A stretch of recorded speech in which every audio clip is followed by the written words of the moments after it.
But you have people who are coming to these witches for them to kill, in their estimation, the bad people.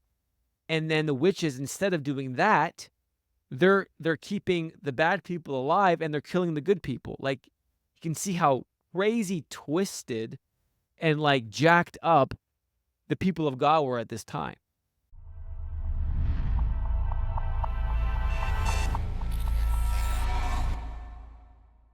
All right, what's up, everybody? Welcome back to another episode of the Tat2d Preacher Podcast. This is episode number 43. Hope you are all doing awesome today.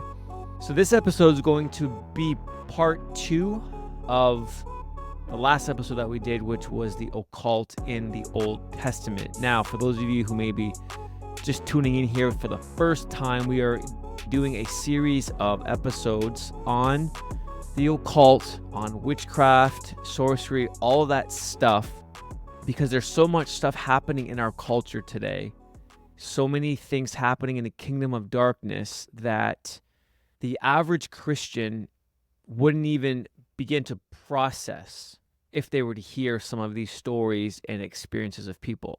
And so what I'm doing is I want to start with a biblical foundation for this topic, for the occult, for witchcraft, all that stuff, see what the Bible has to say, and use that as a foundation for then talking about a lot of the things that we are seeing in our modern day. Because there's, again, a lot of crazy stuff that's out there that people are a part of, that we're involved with, and they're sharing their testimonies. And I mean, I'm hearing stuff that it's not even on my radar. I'm hearing of spiritual warfare that I didn't even know existed. And so as Christians, it's important that we understand our enemy. We understand what's happening in the kingdom of darkness, because how can we fight against something that we don't even know is real or exists?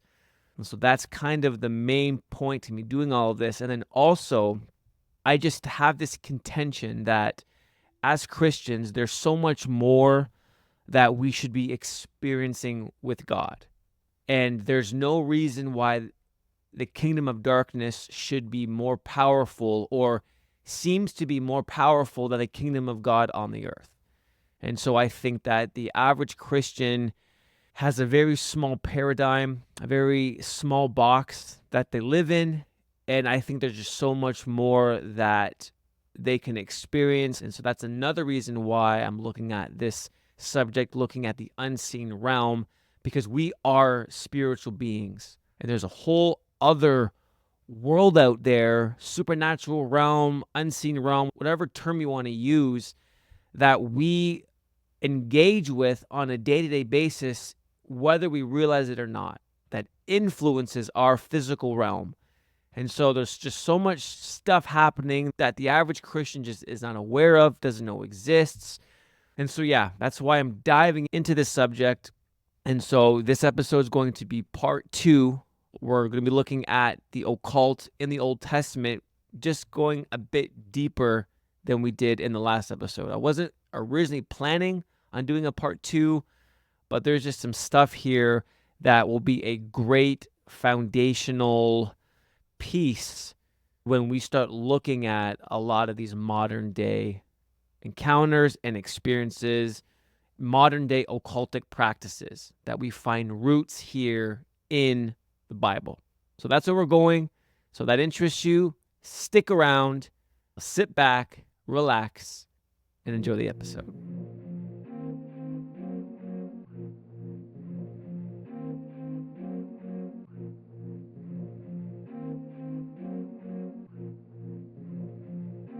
All right, so there's a few stories, or there's 2 stories that I really want to focus on, spend some time talking about, and then if we have time, we'll look at a few others. But these stories, especially this first one that I'm going to talk about, I guarantee you didn't even know was in the Bible. Like, when I didn't know it was in the Bible, and I had read the Bible cover to cover plenty of times in my life, and I've read the book of Ezekiel that we are going to be looking at for this story a ton of times in my life. And yet I've never picked up on this story. In fact, I didn't even really become aware of it until I recently, well, maybe I should say a couple months ago, listened to a podcast of someone who she was in the occult, in witchcraft, and she was talking about some things that were just mind blowing. And just to quickly summarize what she was saying, and we're actually going to be getting into this in future episodes because I find this subject so unbelievably fascinating. But talking about how she was talking about alien abduction, and she was talking about how one of the agendas of the aliens in their abduction process is for the purpose of harvesting souls and trafficking souls. Now, again, this idea for 99.9% of Christians would be like, what are you talking about? And I recently, again, just heard about this and I was just like, what is this lady saying? And so it was really fascinating. And she quoted this verse that we're going to be looking at as evidence for this idea. A portion of scripture that I guarantee you've never really read before or really seen or heard your pastor preach about. And so it's Ezekiel chapter 13, verses 17 to 23. And so I'm going to read the text, and then I'm going to read a bunch of information from commentaries, from biblical encyclopedias, just biblical sources, as different scholars and theologians have wrestled with this text. And then I'm going to give my thoughts and opinions, and we'll just kind of explore after I kind of set the stage with what's the common narrative that's out there amongst biblical academic world. And so here's the text. Ezekiel 13 verses 17 to 23 says this. Now you son of man, now this is God. He's telling Ezekiel, I want you to give this prophetic oracle to a certain group of people. Here we go. Now you son of man, set your face against the daughters of your people who are talking like prophets from their own imagination. Prophesy against them and say, this is what the Lord God says. Woe to the women who sew magic bands on all wrists and make veils for the heads of persons of every stature to capture souls. Will you capture the souls of my people, but keep the souls of others alive for yourselves? For handfuls of barley and pieces of bread you have profaned me to my people, to put to death some who should not die, and to keep others alive who should not live by your lying to my people who listen to lies. Therefore, this is verse 20, therefore, this is what the Lord God says, behold, I am against your magic bands by which you capture souls there as birds, and I will tear them from your arms, and I will let them go, those souls whom you capture as birds. I will also tear off your veils and save my people from your hands, and they will no longer be in your hands as prey. And you will know that I am the Lord, because you dishearten the righteous with falsehood when I did not cause him pain, but you have encouraged the wicked not to turn from his wicked way to keep him alive. Therefore, you woman will no longer see deceitful visions or practice divination, and I will save my people from your hands, so you will know that I am the Lord.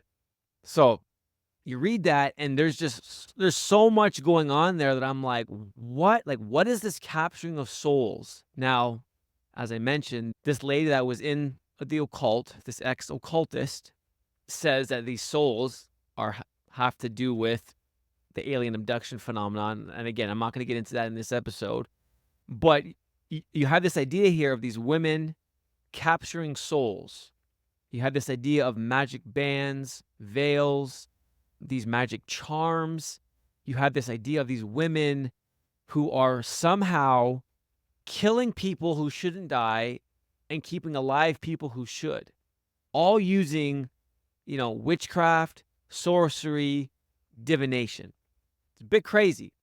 And so here's some thoughts and ideas from biblical scholars and theologians as we kind of get into this text and walk it through. One commentator writes, "So in the activity of these women of Israel, death and life were dispensed in an unauthorized manner, and so Yahweh's dominion was infringed upon." So these women, through these women, the activity of these women, death and life were dispensed in an unauthorized manner, and so Yahweh's dominion was infringed upon. Death and life were dispensed through their activity. Now, before I keep going, I want to read a definition here from the Baker Encyclopedia of the Bible and how they define magic, because it's going to play into this story. They define, the Baker Encyclopedia of the Bible defines magic this way: the attempt to influence or control people or events through supernatural forces. These forces are called upon by means of ceremonies, the recitation of spells, charms, incantations, and other forms of ritual. So the attempt to influence or control people or events through supernatural forces, and these forces are called upon by means of ceremonies, the recitation of spells, charms, incantations, and other forms of ritual. Now, this is exactly, that definition is exactly what's happening in this text. These women are using supernatural forces to control and influence the lives of people through ceremonies, incantations, spells, and rituals. That definition of magic is playing out here in real time. Now let's look at another statement here. This other commentator writes, he says, the Hebrew women who were false prophetesses were confusing their own ideas with God's and casting magic death spells. Okay, this is a biblical commentator saying these words, that these false prophetesses were confusing their own ideas with God's, their own ideas with God's and casting magic death spells through sorcery or witchcraft.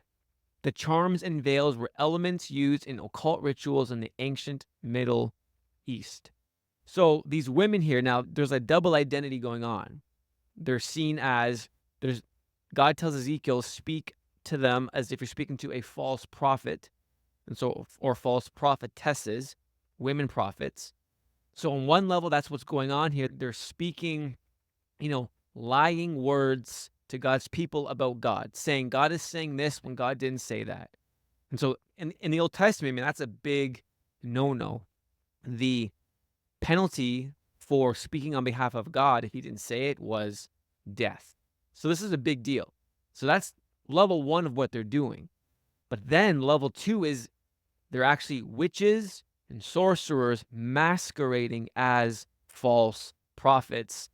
And so you have these women in Israel who were, claiming to be hearing from God, saying some stuff that people like to hear, tickling people's ears. But really what they were doing behind the scenes, underneath it all, is they were actually witches performing these magical rituals and ceremonies using these artifacts, and we're going to get into that right now, that carried the power and authority and impact to actually kill people, to actually influence things in real time. This is like hardcore witchcraft and sorcery, and we see this stuff actually playing out today. So this is why this story, this example is so important. And so again, these women, they were witches masquerading as prophets. Now, one other commentator writes this. He says the activities attributed to these women suggest that they were more like witches or sorcerers than prophets. And then they go on to say perhaps they were like the witch at Endor, which is what we talked about in the last episode, when King Saul is not hearing from God, He's asking God, hey, God, tell me what's going to happen with this war.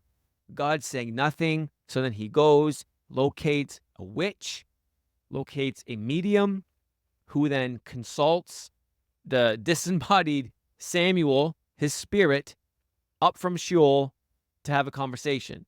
And so commentators think that maybe these women fall more in line with her, except they can take things to another level. So that's who these women are, okay? They are witches masquerading as false prophets. Now, what else does the text say?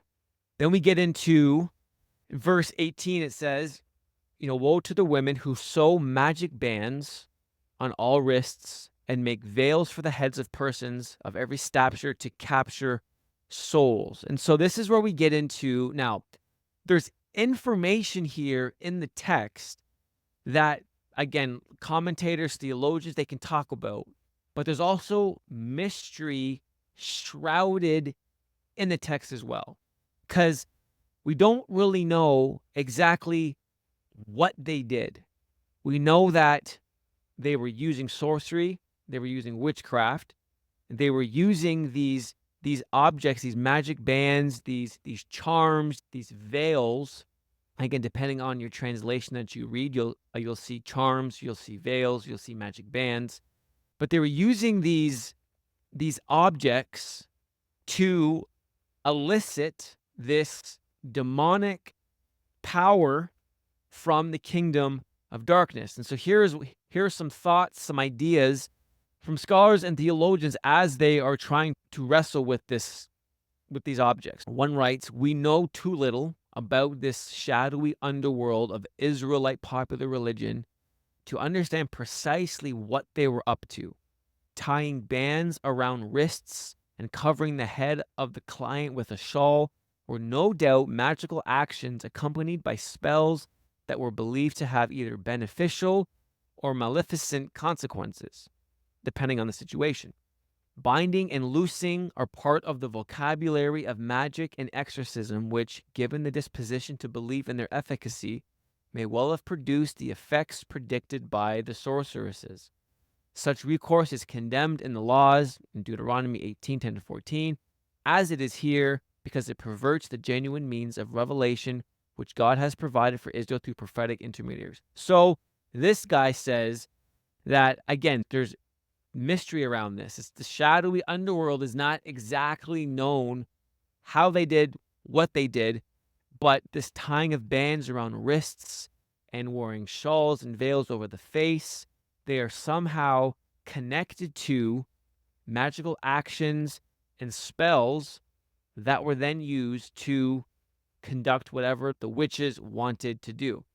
Now, another dude, he says this, as Greenberg, who is a scholar, notes, the terms translated magic charms and veils are of uncertain meaning, and the practices are unknown. Nevertheless, it is clear that some type of magic was involved that was intended to ensnare people. By their forbidden activities in Israel, they profaned God for a huge handfuls of barley and scraps of bread. Now, again, we'll get into that in just a minute, which was the price of their services. And perhaps in addition to promises of peace, their lies consisted of predicting death for some and life for others, regardless of guilt or innocence. So again, this guy is stating that he doesn't really know what these things exactly were or what they were used for, but regardless, they were used to and had the power to ensnare people. And again, this is where we get into that capturing of souls, capturing souls like birds. They demonically infused, or these objects were demonically infused with power that had an intended result. They used them to actually control and influence the lives of people and events in real time, which is the definition of magic that I just read a few moments ago. Now, another commentator writes this: how they use their occult powers is not clear. Cook is a commentator, holds that the inquirer had his wrists bound and the sorceress covered her head with veil. But he has to amend the text slightly to get this meaning. Despite the arguments he brings forward, it seems more in keeping with the Hebrew text to understand both the binding and the veiling as being applied by the sorceress to her client. By means of a variety of spells and incantations, she captivated him, claimed the power to keep him alive on payment of certain sums. Hence the accusation that you keep other souls alive for your profit. So again, it's not clear what they were or exactly what they did, but regardless, it was used as a way, accompanied with a variety of spells and incantations, to gain power and authority over that person's life. Now, I did a little bit digging before we get on to this bread and barley thing that we see in the text. What are charms or magic bands or the veils? And so this is where it gets into a lot of interpretation, a lot of difference of opinion. Now, in my research, a lot of people believe that the charm is simply the vocal chant, if you will, of a particular spell. So the charm is like saying the magic words that are going to elicit a supernatural response. So as a kid, right, we grew up and you watch, magicians and they say abracadabra, right? Abracadabra is the charm, if you will. Now, other people would say the charm is that, but the charm also can refer to an object. You've heard of charm bracelets, charm necklaces, little objects. Now, on these objects, what they would do is they would actually inscribe on it a saying. So whatever the magic spell is, that spell is now inscribed on the particular object. So it's spoken, but it's also inscribed. And then when we get into veils or shawls, again, it's something that's put over the face. Some think it's a shawl that turns into a long gown that covers your whole body. It has symbolic meaning in the midst of the particular ritual or ceremony. So charms or magic bands, some translations will say amulets. So it could be the actual incantation or spell, or it could be an actual object that's worn on the wrists, on the necklace, on the head. It can be a whole bunch of different things. And on that particular thing is inscribed the formula, the actual incantation or spell is both spoken, but it's actually written on the object. And so this guy kind of hints at that, where he says the binding and the veiling is being applied by the sorceress and then being infused in with a variety of spells and incantations. She captivates him. She gains control over that guy, whether for good or for bad, as we see in this text. These witches, these sorceresses were literally killing the righteous people and keeping alive the wicked people. They were controlling, they had the power of life and death, using their magic, using their witchcraft, using these occult practices. So that's what I want to talk about in terms of these magic bands, veils, charms, amulets. There's mystery around them. As we can see, a lot of the people don't really know, but these are some ideas that have been put forward as to how they were used and why they were used. Now, in verse 19, we get to these handfuls of barley and pieces of bread. Now, a lot of commentators, scholars would look at this and say these are simply regarded as payment.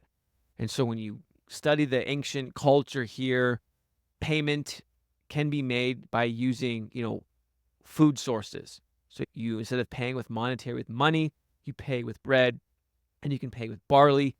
But there's another level here.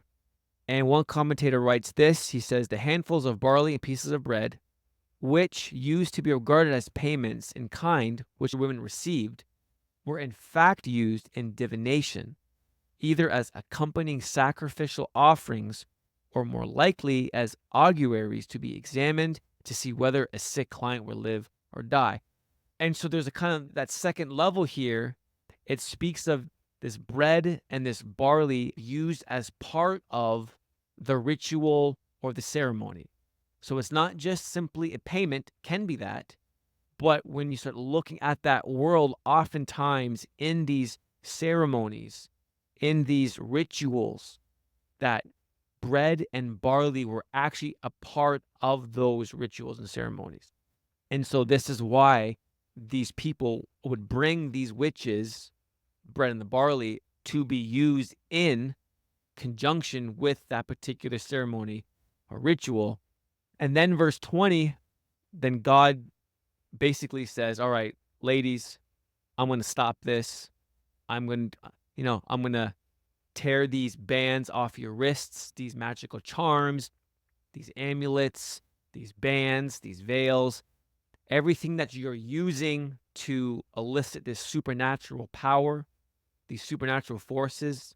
I'm going to, bust up your rituals. I'm going to bust up your ceremonies. I'm going to bust up these objects that you're using so that you will know that I am God. And so this is where he sends his judgment on these particular witches and sorceresses. And so this is a crazy story to me. Like I read this and if you let's just stop and think about the implications here. That during this time, there were witches who had the power to literally kill people, who had the power to kill certain people and to keep other people alive. Because when you start digging into this, another thing that I discovered was that, people would go to them and they would say, all right, I want you to get rid of this person for me. And so you'd bring your bread and you bring your barley as payment as well as to be part of that ceremony. Then what they would do is use their magical charms and bands around the wrists or the neck, the veil over the head. In the ceremony, they would invoke a particular sickness or disease or even death. And then that person, who that person wanted dead, would die. Or that person who would want this other person to be sick, they became sick. And so we see actually this happening, especially over in Africa with the voodoo witch doctors and all that stuff that happens over there. This stuff is happening today. This is what they were doing then, where you could go and you would pay and you could make people sick. And in this particular instance, they're actually killing people. And not only were they killing people, but they were actually killing the righteous people and not killing the good people.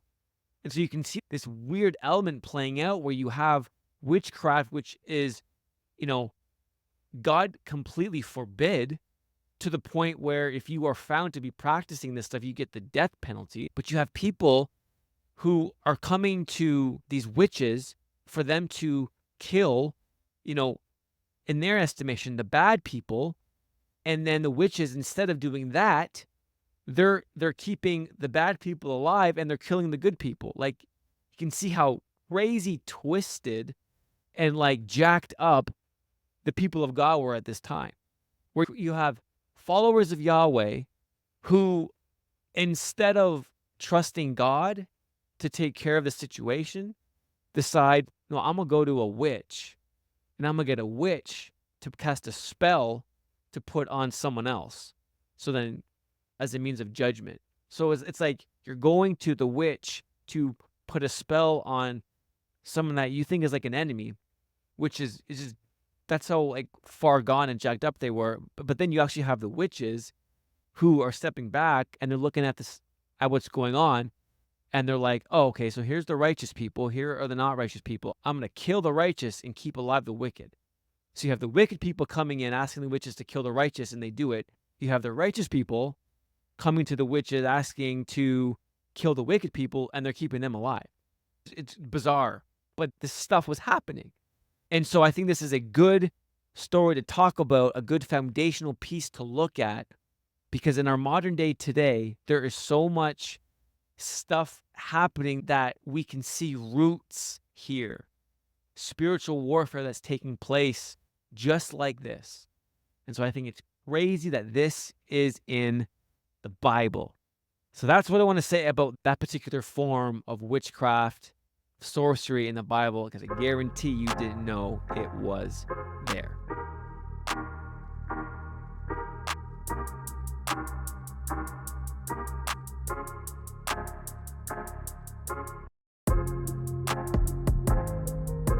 All right, so the next story I want to look at is found in the book of Numbers, chapters 22 to 24, and it's the story of Balak, Balaam, and the people of Israel. And so just to kind of give some context here, the king of Moab at this time was Balak, and he had heard of what the people of Israel, God's people, did to the Amorite kingdom. So he's freaking out. And so he goes to a guy named Balak, who is a diviner. And he wants to elicit Balaam to literally put a curse on God's people so that they don't continue their, domination in the land. He wants to curse them. Balaam's like, cool. And so what he does, as we see in the story, is Balak goes to Balaam, asks him to do this. And then it says Balaam, goes to the high places, which again, this is where in that culture, in that context, this is where the gods lived. And so he goes to the high places to consult with the gods to put together this curse. But what keeps happening is God meets him. And instead of Balaam cursing God's people, God tells Balaam to bless them. And so God won't let Balaam curse the people. He only allows blessing to come through him to God's people. And so this happens over and over again. And Balak, gets so incredibly angry because he's like, I'm paying you the diviner's fee, as we see in chapter 22. And every time you're supposed to be cursing God's people, you are blessing them. And so this is very interesting to me. And I want to talk about this because it really highlights the power of words. You can invoke power that will infuse your words. And so in this context, this is what, people involved in divination did. And then also this is where we get into incantations and spells that these people who are in the occult would invoke in their practice to elicit supernatural response. And so this is why we talked about in episode 40 or 41, the first one in this little series, we talked about enchanters or enchantments. And these were verbal formulas, a recitation of specific words and sounds put together that would elicit a supernatural response, that would elicit forces of darkness power to attain a specific result. This is what Balaam was known for. He was a diviner who had the power to bless or to curse. Now, God's word says this all over. Life and death are in the power of the tongue. We see that in Proverbs. We see that in the New Testament.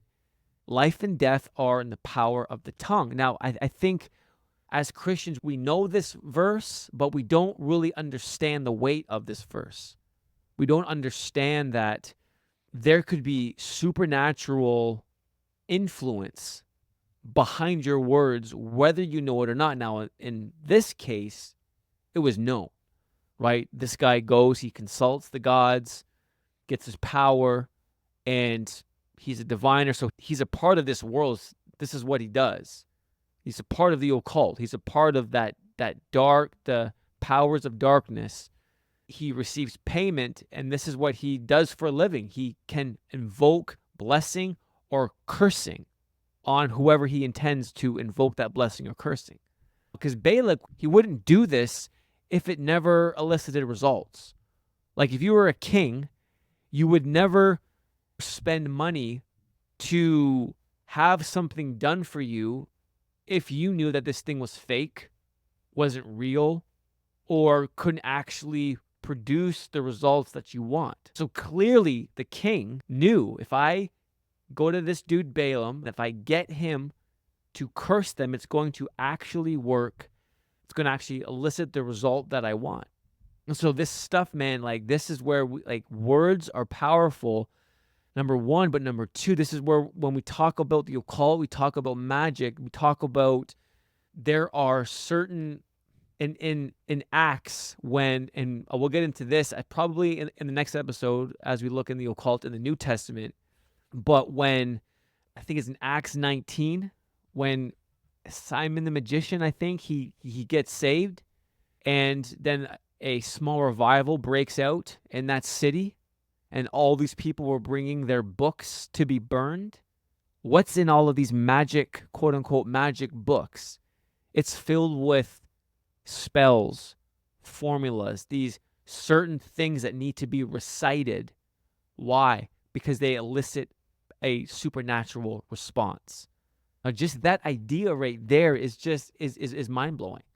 Now, this is where the New Age takes it and goes bananas with it, with this whole manifesting thing. If we manifest it, if you think about it, if you say it enough times, blah, blah, blah, blah, blah, it'll become reality. This is where that stuff comes from, right here. This is the root. This is the foundational part to that idea. They're tapping into something that is actually real. They're just taking it and running with it in a demonic fashion. They're tapping into the wrong kind of supernatural entity there. It's not God. It's not the Holy Spirit. It's demonic.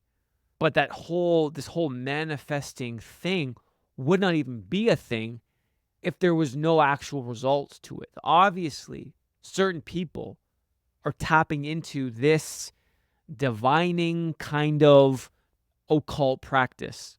And so it's dangerous, but it's real. And it's just crazy that when you read the story through that lens, it's like this dude has that actual power. And so that's the second thing I quickly wanted to look at.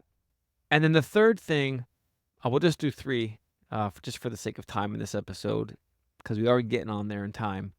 But I just want to put this out there just as something to think about.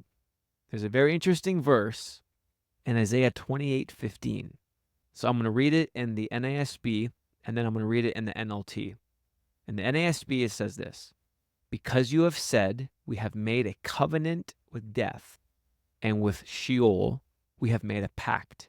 The gushing flood will not reach us when it passes by, because we have made falsehood our refuge, and we have concealed ourselves with deception." Now, this is how the NIV translates that verse. It says, "You boast, we have struck a bargain to cheat death, and have made a deal to dodge the grave. The coming destruction can never touch us, for we have built a strong refuge made of lies and deception." And so the idea here in this text, as some theologians postulate, that these people here used magic, used witchcraft, used, the occult, certain parts of it, to cheat death, to make a pact with the enemy to keep them alive. And you say, well, that sounds a bit nuts. That's a bit crazy. Like, how do you do that? And it's interesting because when you look at our modern day today, those of you that have the conspiracy theory bent to you, as I do, and you hear about the elites and this desire, this insatiable desire to, find the fountain of youth, to be able to live forever. And you hear a lot of, again, certain practices involving, let's say, infants, certain things that they do in hopes of injecting the fountain of youth inside of them to help them live forever. There's this push amongst certain elites where this is the ultimate goal, getting to a place where we can live forever. And then you throw in AI, you throw in transhumanism into the mix. They're trying to cheat death, trying to make a pact to cheat death.